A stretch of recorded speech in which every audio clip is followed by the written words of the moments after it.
Welcome to the deep dive. Today, we're plunging into a topic that's, well, it's less about the buzzwords and maybe more about a really fundamental shift in how we might own things. Assets, basically. Mm. We're talking about tokenizing real-world assets, things like property, maybe fine art, even shares in companies. It's a concept that, on the surface, sounds amazing. Fractional ownership, instant transfers, Hmm. huge potential. But as our source material for this deep dive really highlights, the critical part is how it's done. The details really, really matter. Yeah, exactly. And our guide for this is based on an excerpt by David Wegner. Now, David's got this really compelling background over 20 years in traditional finance, but he's also been deep into blockchain since, what, 2015? That's right. So he brings this, let's say, grounded perspective from both worlds, a real expert. Absolutely. And if this topic interests you, you should definitely check out his channel here on YouTube. It's well worth a follow. Give him a thumbs up, too. He really gets into the weeds on this stuff. He does, cuts right through the hype, focuses on the mechanics. So our mission today, really drawing from David's analysis, is to understand what true on-chain tokenization actually means. How is it fundamentally different from other ways people are doing it? And what do those differences mean for ownership itself? Right. The core question David keeps coming back to is this. Is the asset, the actual thing, is it fully managed on the blockchain inside a smart contract?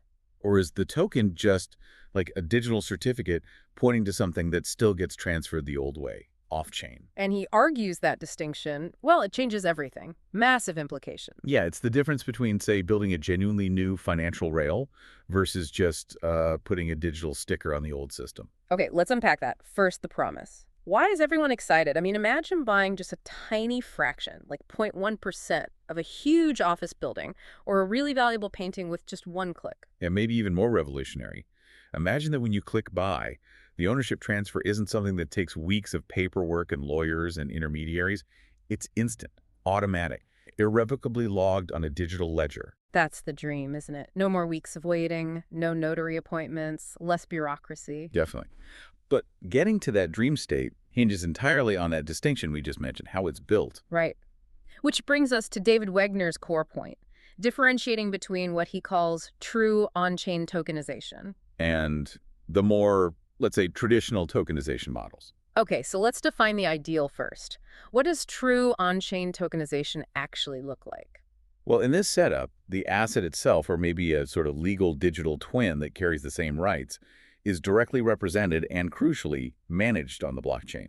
All the important stuff, who owns what piece, the entire transaction history, maybe even the contract terms, it's all embedded right there in the smart contract code. So wait, if I transfer that token to you, that is the legally binding transfer of ownership. It's not just like sending a receipt. That's precisely the idea. The smart contract effectively becomes the asset's operating system, autonomous. The source mentions platforms like SQARES as examples trying this. The asset sort of lives in its own contract, which allows for direct peer-to-peer trades without needing a central company to handle the actual ownership swap. Okay, that sounds fundamentally different. How does that stack up against these traditional tokenization models? Right. So in those models, you still get a token issued on a blockchain, but its function is different. It's more like a digital certificate. Yeah. Or maybe a claim on an asset. The actual underlying asset, the property deed, the share certificate, doesn't really move onto the blockchain. It stays put in the traditional system. Okay. So if I own a token for, say, a piece of real estate in this model, the actual legal ownership might still be sitting in a government land registry somewhere. The blockchain just shows I have a claim. That's usually how it works, yes. There's typically a custodian, maybe a bank, a trust company, some legal entity holding the actual asset off-chain. The token shows you have a right to a piece of it or a benefit from it, but transferring the legal title. That still involves the old processes managed by that off-chain custodian. So the token transaction is sort of a notification, or maybe it triggers an off-chain process, but it's not the legal transfer itself. Exactly. The token moves easily on-chain, sure, but the real legal heavy lifting happens off-chain, the old-fashioned way. Got it. And understanding why this difference is so critical brings us to 4 key dimensions David Wegner lays out. Right. Let's start with the first one, security. Obviously crucial when you're talking about assets. Absolutely. So in the true on-chain model, the security comes from, well, the blockchain itself.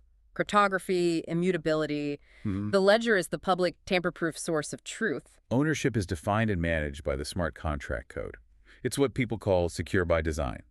Now, you still have risks, like needing good code and protecting your private keys. Sure, coding bugs or losing your key is still a risk. Right, but there isn't a central institution holding your asset that could, go bankrupt, get hacked, or commit fraud with your asset. The rules are in the code. Okay, compare that to the traditional model. There, the security is more secure by trust.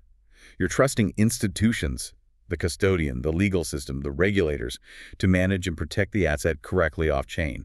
If something goes wrong, you rely on courts and legal processes. This system has its own risks: human error, insider abuse, maybe the custodian fails. Things we've seen happen. It's trust in people and procedures, not just code. That's a really stark contrast. Security by design versus security by trust. Makes you wonder, which model do you, listening right now, feel is actually more robust for protecting ownership in the long run? Huh. Is verifiable code ultimately safer than trusted institutions? Let us know your thoughts in the comments. It's a core philosophical difference, really. Okay, second dimension, automation.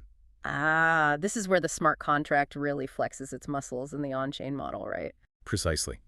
Because the asset's logic, its rules are baked into the code, you can automate so much more. Imagine rental income from a property hitting a smart contract and automatically distributing dividends to all the token holders instantly, 24/7. Or ownership transferring automatically if certain pre-agreed conditions are met.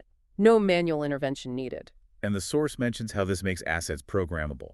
They can be instantly used as collateral in DeFi protocols, or set up for real-time profit sharing based on performance. Oh.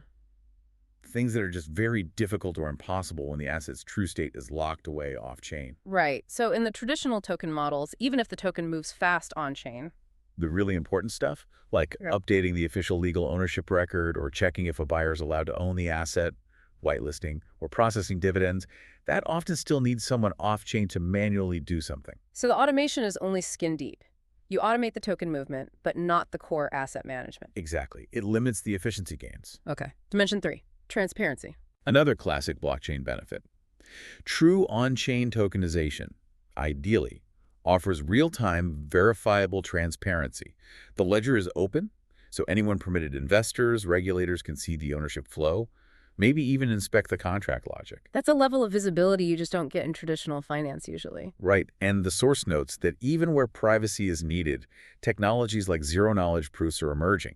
They let you prove something is true, like, I own this asset or this transaction is valid, without revealing all the underlying sensitive details.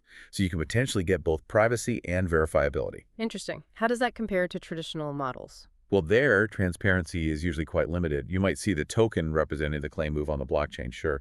But the actual status of the underlying asset, is it mortgaged? Has the legal owner changed?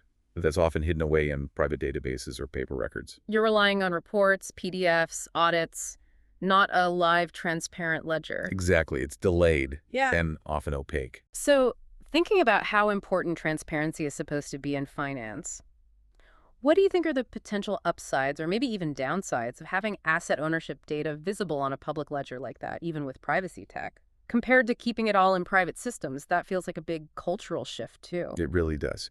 Okay, final dimension David highlights. Decentralization. This goes back to that core idea of removing intermediaries, doesn't it? It does.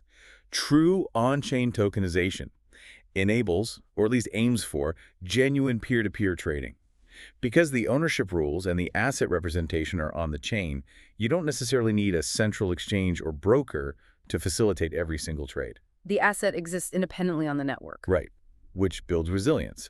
If one trading platform or app goes offline, the asset itself and your ownership of it still exists on the blockchain. It's not dependent on that one company staying operational. And that peer-to-peer potential could lower costs, remove gatekeepers, and make the whole system less fragile, less reliant on single points of failure. Whereas in the traditional token models, even though you're using a blockchain token, you often still depend heavily on the platform that issued it, or the off-chain custodian.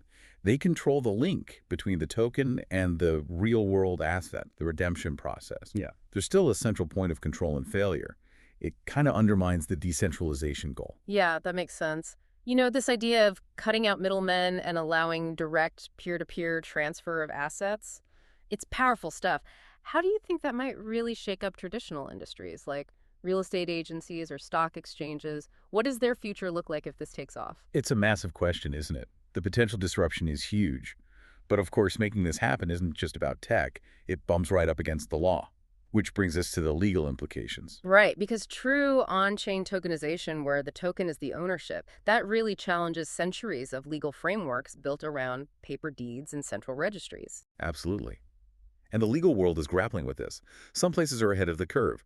David's source mentions Liechtenstein, for example, has specific laws allowing tokens to represent full legal ownership for certain assets. And others are moving that way. Yet Germany, with its Electronic Securities Act, EWPG, and the EU more broadly, with its DLT pilot regime. They're creating sandboxes and frameworks to figure out how distributed ledgers can legally handle securities and ownership. But it sounds like globally it's still mostly complicated. Very often, yes. Huh? We still see a lot of these hybrid models where, legally speaking, the token represents shares in a special company, like an LLC or SPV, and that company owns the actual asset. Which works, but it adds layers of complexity, cost, and intermediaries back in, kind of defeating the original purpose. Exactly. It's a workaround. True on-chain tokenization aims to strip away those layers, making the token itself the direct representation of the asset rights, legally speaking. But getting the law to recognize that globally is still a work in progress. Okay, so let's try and wrap this up. David Wegner's core message seems crystal clear. How you tokenize an asset isn't just a technical choice. Not at all.